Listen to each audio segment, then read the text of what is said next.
In this video, we are going to demonstrate how to assemble a Z1 two-piece rotor.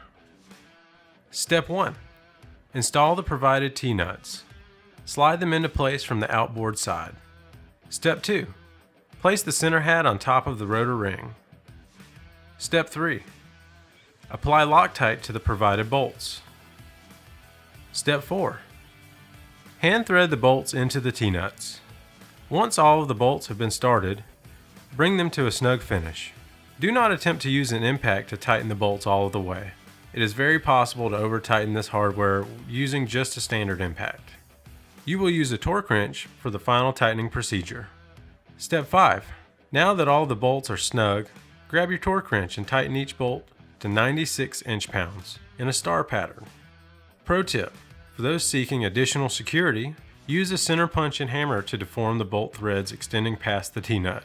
This will prevent any possibility of hardware failure seen in the harsh elements of racing conditions.